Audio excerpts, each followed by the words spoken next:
we've just arrived. We've just parked in the Liverpool Q1 car park, which is like Liverpool's main shopping centre's car park.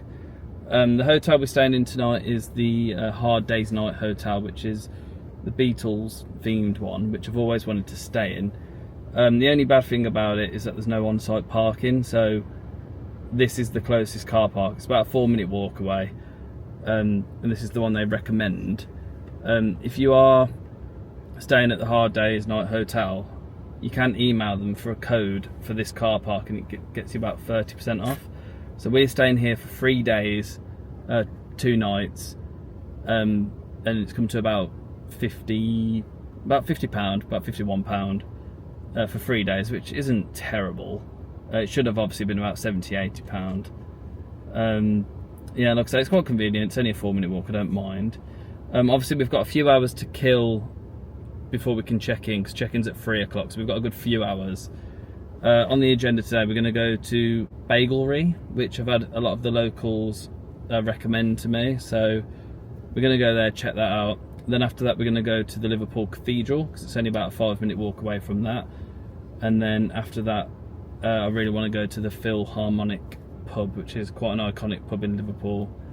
I think it's one of the oldest pubs in Liverpool as well. Yeah, so we'll do all that, and then later on tonight, after we've checked in, we're going to go for a nice romantic Italian meal in, oh God, what's it called? I've completely forgot the name of the restaurant, but I will let you know when I remember. And then after that, we're just going to have a bit of a date night, go play some arcade games, that sort of stuff. We're gonna go easy on the drinking today, maybe, because tomorrow's quite a full-on day drink-wise. But yeah, we're just gonna go check out some bars, some restaurants, and just go off the local recommendations, really.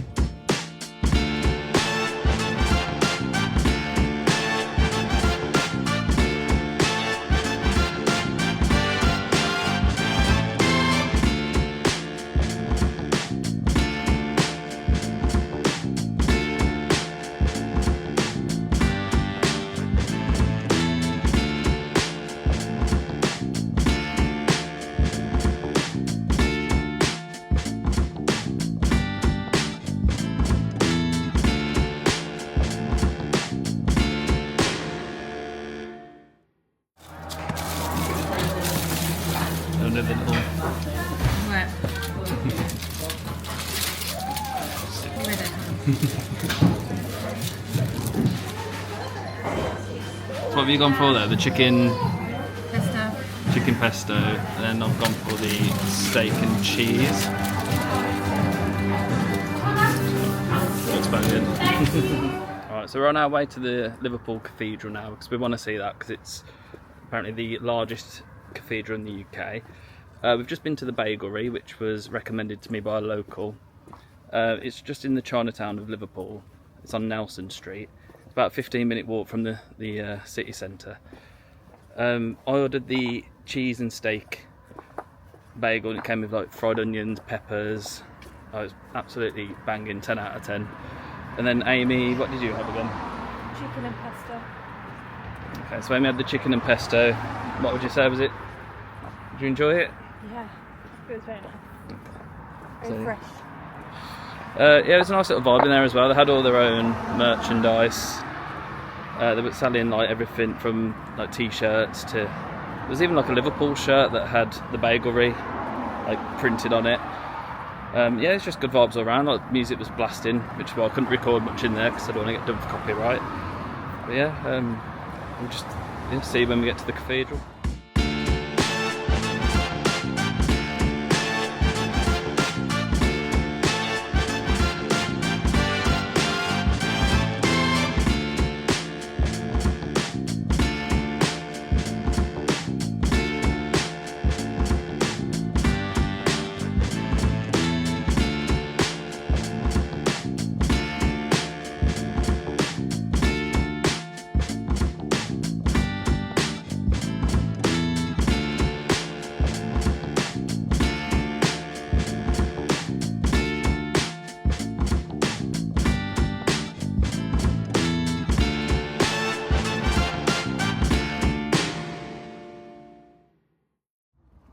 So we're at Liverpool Cathedral. We can't figure out where the entrance is there. We did look online. It did say it's open from 12 o'clock after. Oh, okay. Cathedral entrance. That'll probably be it. In the distance there as well, you can see the Radio City. I don't know if the camera will pick it up, but you used to be able to pay to go to the top of that and have a massive 360 view of Liverpool. And I looked online, but you can't do that anymore, unfortunately. But yeah, we're going to try and figure out where the entrance is, and hopefully we'll be able to get inside.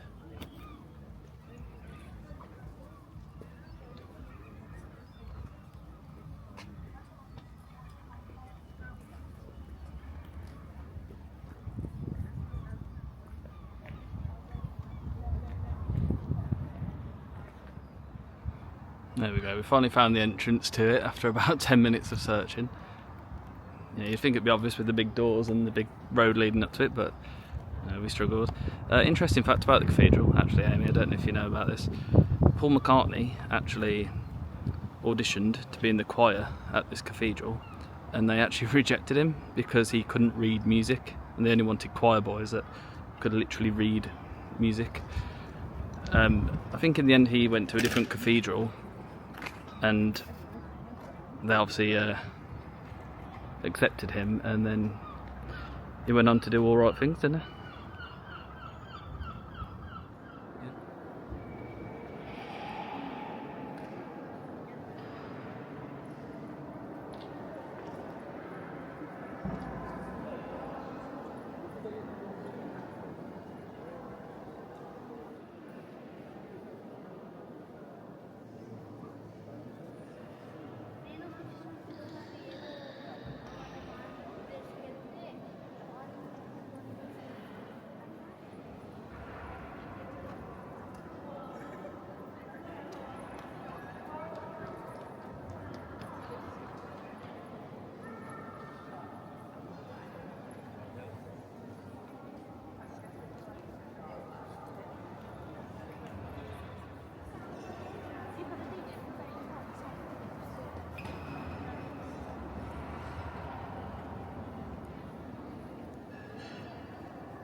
Like a little cafeteria in there as well.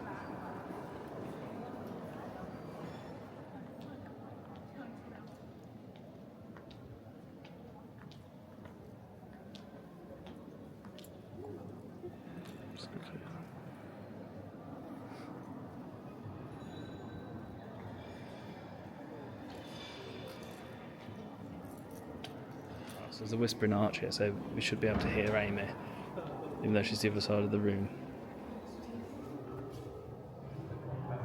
Hello? Amy?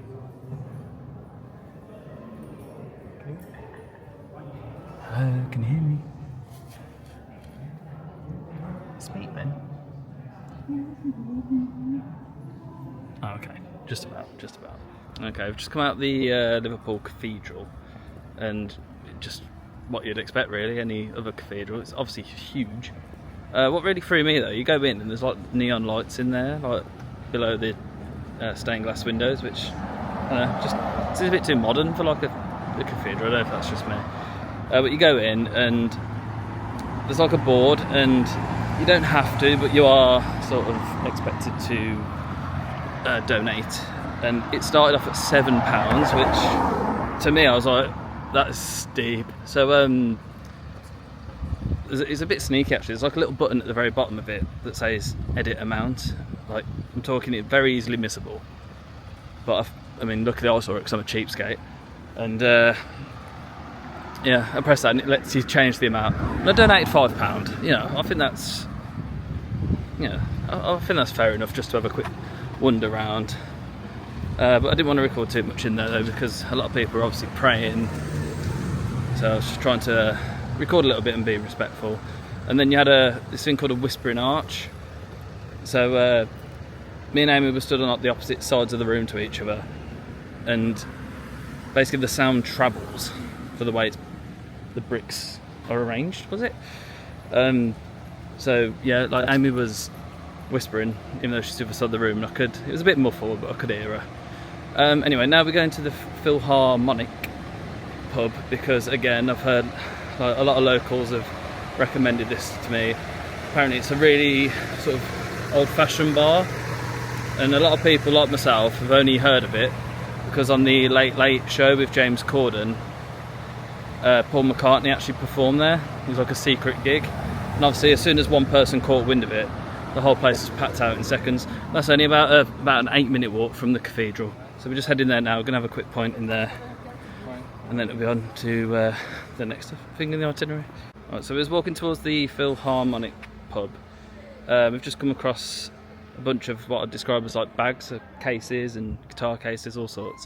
So I've just done a quick Google, and it turns out it's actually a sculpture, and each case represents somebody famous that has come from Liverpool. So if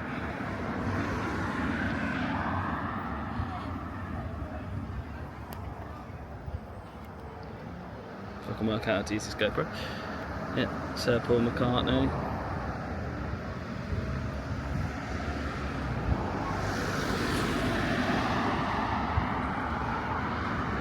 Not gonna lie, I don't know any of the other names. Found anyone else famous?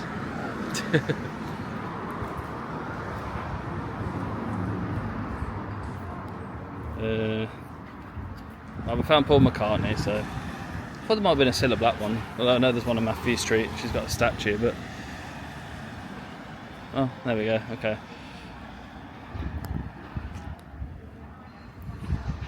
There we go.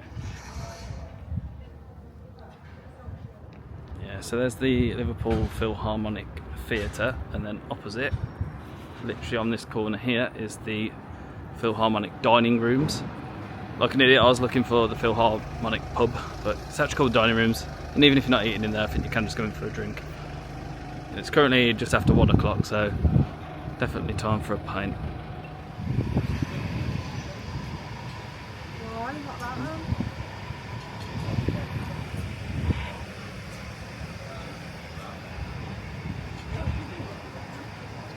Famous toilets.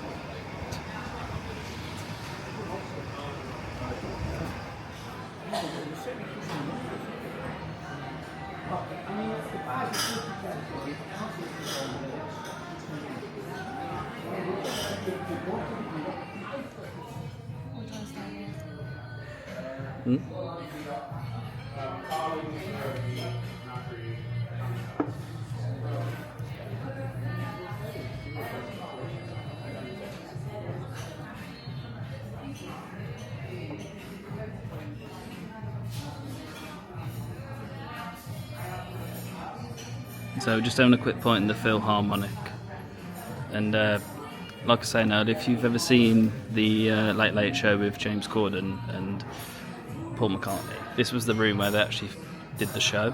So just in front of these windows here was where they set up a temporary stage which Paul played on, and then at the back, right over there, is where they set up a fake bar.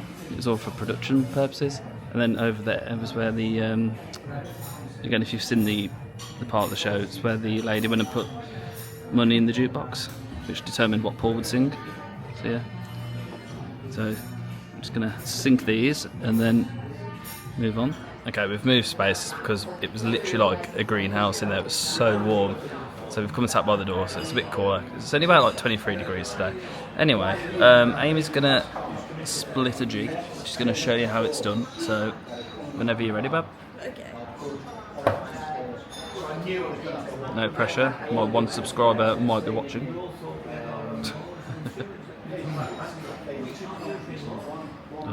Build up the tension. I mean, that's not half bad, is it? That's some will say you've just slightly overdone it there, but I'll give it the pass. I'm gonna actually, I don't know. That's right on the. Focus. I don't know. Actually, you might have actually nailed that. You're welcome. It's right on the line, isn't it? You're welcome, guys. That's how it's done. There you go, guys. Right, these are the famous toilets. I mean, Don't get me wrong, it's the fanciest urinal I've ever seen, but yeah, okay, famous toilets.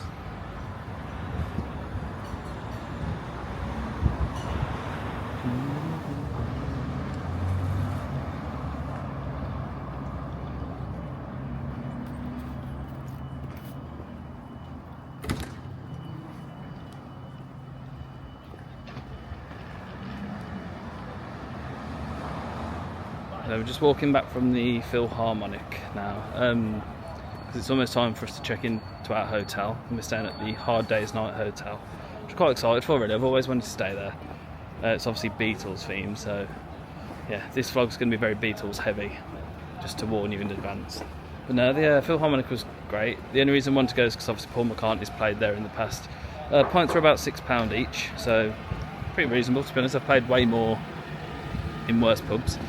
And they had a sign outside saying to come and check out the famous toilets, which was only for the men's toilets. If you are a female, you can ask an attendant to wait with you until it's vacant, and then you can go and see it. But if I'm being completely honest with you, I mean, the floor was nice. It was all tiled floor, and then the urinals were all fancy and marble. Yeah, I mean, don't wait longer than 30 seconds. It's not really worth it. It was alright, and it smelled of stale piss as well, if I'm being brutally honest. But maybe you'd expect that from a toilet. Maybe I'm being harsh. But yeah, no, the pub was cool. Like, it was quite empty because Friday afternoon. Well, it's 1 PM on a Friday afternoon. Give it a few hours, it'll probably be quite packed. But no, it was a nice little find there.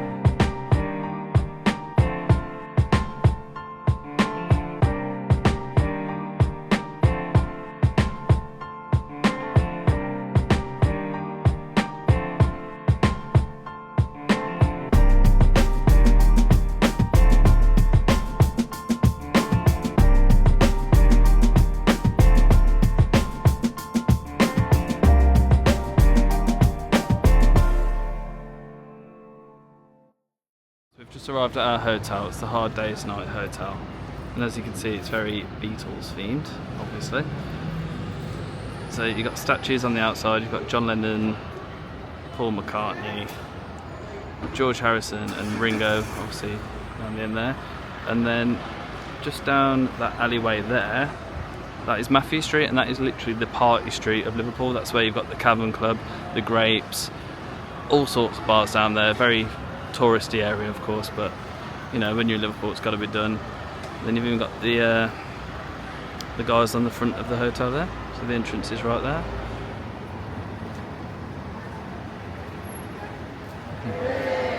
Just go.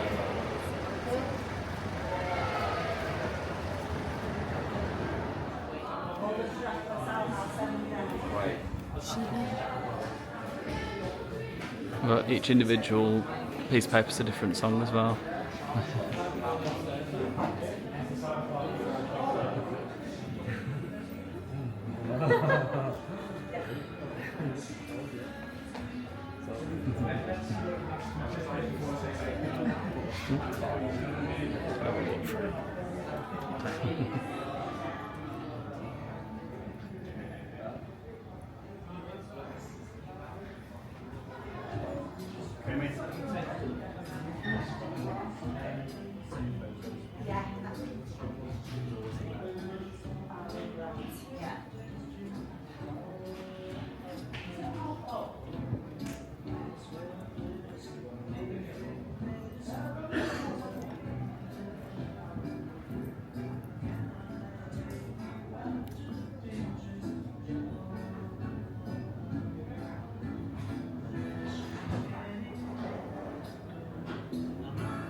John's bar over here, which I will be making myself very familiar with. Just love it. All the wallpaper and everything, just as you'd expect, obviously. Everything is just heavily Beatles themed. Oh, and they've got Aspel as well. Aspel's my favourite cider. Love it. Aspel Madre, Pilsner.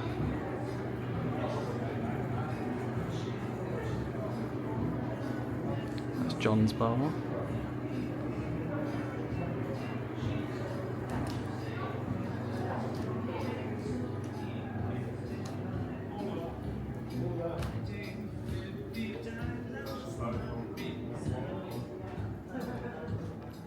be our room 225.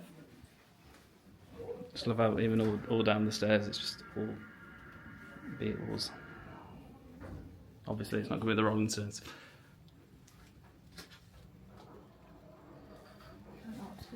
Yeah, right, here's a lot. So same again.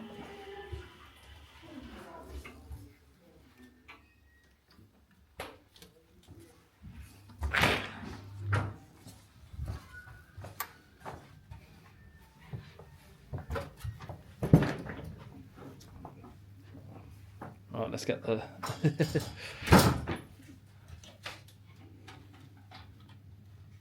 oh, there we go. So this is the room.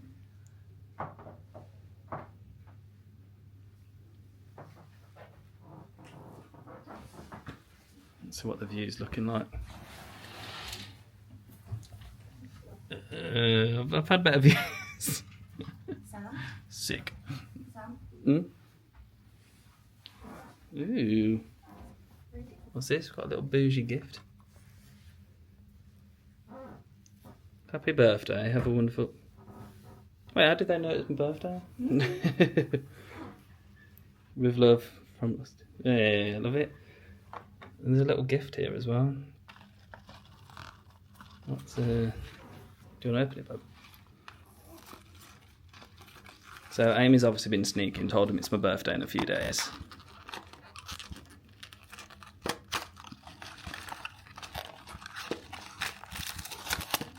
Hey, nice, some nice little truffle chocolates. So, if you're watching this, anyone from the Hard Days Night Hotel, amongst my 7 followers, thank you. Yeah, it's really nice. Right, guys, so as you can see, we're all checked in. Yeah, the hotel's absolutely immaculate. Can't fault it at all. And you've yeah, obviously heavily Beatles themed. What else would you expect at the Hard Days Night Hotel? I didn't realise Amy had told him it was my birthday because I turned 32 in about 3 or 4 days' time. Oh, what day about now? Friday the 20th. Yeah, so 4 days until my birthday. So yeah, it's a very nice touch of him to do that. In terms of cost, the only reason we booked this hotel is because I've always wanted to stay at this hotel. I've been to Liverpool quite a few times. Matthew Street, never had a bad night there. It's brilliant. But every time I walk past this hotel, I just get filled with envy and I see people coming and going from the hotel. I've poked my head in before and just looked at the lobby, which I've just shown you there. And I've just been like, I've always wanted to stay here. And to be honest with you, it's always been out of budget. But this time, I don't know if it's cost of living or whatever, but when we were looking to stay at this trip, I was looking at Premier Inns, Travelodges, you name it. And that was coming to about £75, £80 a night, which I understand we're in the centre of Liverpool. But then I looked here, just for, you know, on the off chance, just see. And it was only about £115 a night, which, you know, for the extra like £30 a night, I'd choose this any day. It's only for 2 nights anyway. But location-wise, you can't beat it. You've got the Liverpool Q1 shops, every shop you can name, just 2 minutes that way. Matthew Street, 30 seconds that way. It's a really good location. So for the rest of the night, so we're going to go for some Italian food. We're going to have a freshen up and then go out. And then after that, we're going to go to, it's called Gravity Max, which is a very, very large arcade. It's got like 4 floors of arcade games, because we're both nerds, we love arcade games. And it's got a sports bar on top as well. And tonight is the darts World Match Play quarterfinal night 2. So I dare say we'll have a few beverages in the sports bar. Yeah, no, absolutely chuffed about this hotel. Honestly, it's so beautiful, and the location's amazing. Okay, so we're just heading out for our Italian meal at Villa Romana, which was again another local recommendation. And just as we leave in the hotel, as you can see, all the way down to the lobby, it's all Beatles work. Love it.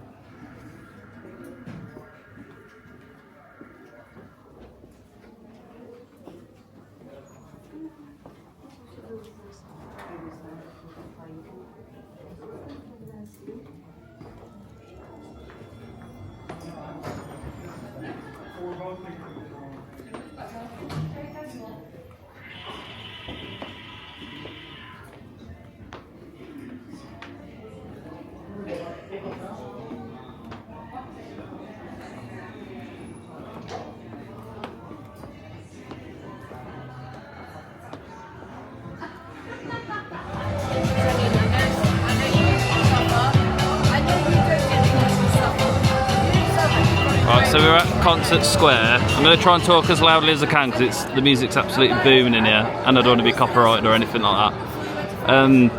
Yeah, it's quite cool in here. Like, you sit down and it's all table service, and they do happy hours 7 days a week. On a, what is it? So available until 8 PM Sunday to Thursday, until 6 PM on a Friday, and we're currently here about 4 PM. So we've got a couple of hours of happy hours, and 4 PM on Saturday, which isn't bad. They also do a bottomless brunch. You don't have to book, you can just turn up, and it's only £25 per person, which I don't think is bad at all for an hour and a half of non-stop drinks, of Prosecco, spirit and mixers, or even Aperol Spritz. I think that's really good. I mean, it's got a bit cloudy now, but if you've got the sun, honestly, it's a bit banging. And then even if it rains, you've even got the roof above you that can obviously extend and cover you. They've even got outdoor heaters, so it's absolutely, yeah. I can see why a lot of people recommended this. It's actually really cool in here. We've just ordered 2 cocktails from the 2 for £9 menu. Sorry, 2 for £12, but normally they're £9 each. I've gone for a bubblegum daiquiri, and Amy's gone for a Solero. So yeah, really good recommendation once again. It's vibing. There we go, so that's my bubblegum daiquiri, and that's Amy's Solero. If I'm being honest, it's got vibes of like being on like the Malaga Strip or the Zante Strip or something, because you've got a shisha bar over there. It's like Stag Do Central. You've got all the kebab shops and stuff over in that direction. So it's definitely one place to come if you're on a stag do. Banging, yeah. Not a bad deal at all. Well, mine didn't last long. Literally about 4 minutes later. I think the next one I'm going to go for is Cheeky Tiki. It's got Ray and Nephews in it, so that's going to be a bit deadly. Or that one. What's the worst that could happen? Sounds banging. Obviously it would taste like Dr Pepper, hence the name. So it's the next round of drinks. That's Amy's What's the Worst That Could Happen. I've just had a sip and oh my god, it is amazing. I mean, I've had amaretto and Coke before obviously, but literally it just tastes like a Dr Pepper. And then mine, I've just had one sip and oh my god, it's so strong. It's just blown my head off. Literally, it's just a zombie. I think other places will call it a zombie. Oh my god, that is so strong. I'm going to be crawling to the meal at this rate. Holy shit. Now we're going to go for food at Villa Romana, it's called. But look at the queue already. I don't know if you can see. Just trying to zoom in a bit. So, alright, granted it's not open yet. It opens in about 5 minutes. But the queue stretches all the way down the road. So, make sure you book in advance if you ever want to come here. It was highly recommended to me, to be fair. But yeah, if you don't have a Citrix, bro. Yeah, if you don't have a recommendation, you ain't getting in. I booked this probably about a month ago, and even then there was a few of the slots gone. So, oh, hello, baby. So if, yeah, book way in advance would be my advice.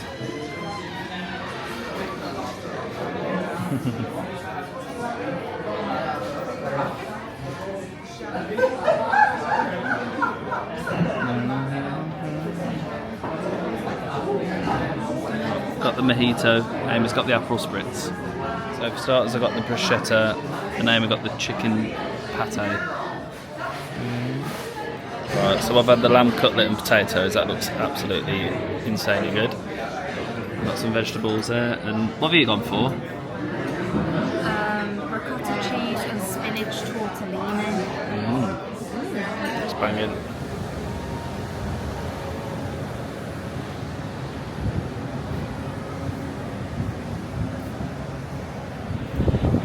Right, so review time.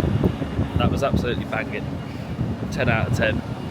The whole bill came to about £85, and that was with 2 starters. I had a bruschetta, Amy had chicken pate, and then the most expensive thing was my main. It was about £30. It was lamb cutlets and potatoes.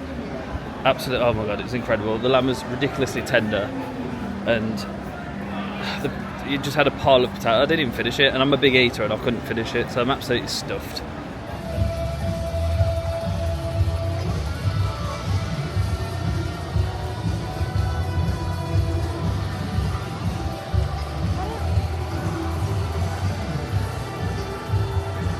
so on the top level it's just all restaurants and everything. This is the go-kart in here. It's like a multi-storey race, which is pretty cool. It's just bare loops everything. I mean, there's no one on it at the moment, but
so this just happened. So I literally put the GoPro away because I said to Amy, no, it's absolutely rigged, nobody wins these things. So what does she do? Wow, I stand corrected, fair play, fair play. Right, I'm actually recording this time, so we all know what's going to happen. Let's see. I mean, okay, that might be more an aim than being rigged. Got one more go? Thank you. It's laid out now, so. Right, we want that Winnie the Pooh.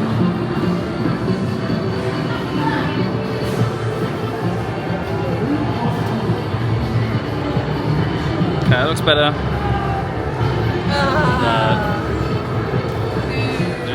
No, treble 20 for double 10. And double 10 is pinned again. Or pinned for the first time, I should say. Beautiful. The previous leg. But they've even got the like self-serve bar over there as well. But yeah, we saw him in his very first appearance. That point only cost about £5.50, not terrible. In that tournament. He still won it 3-1. The Gilding missed on.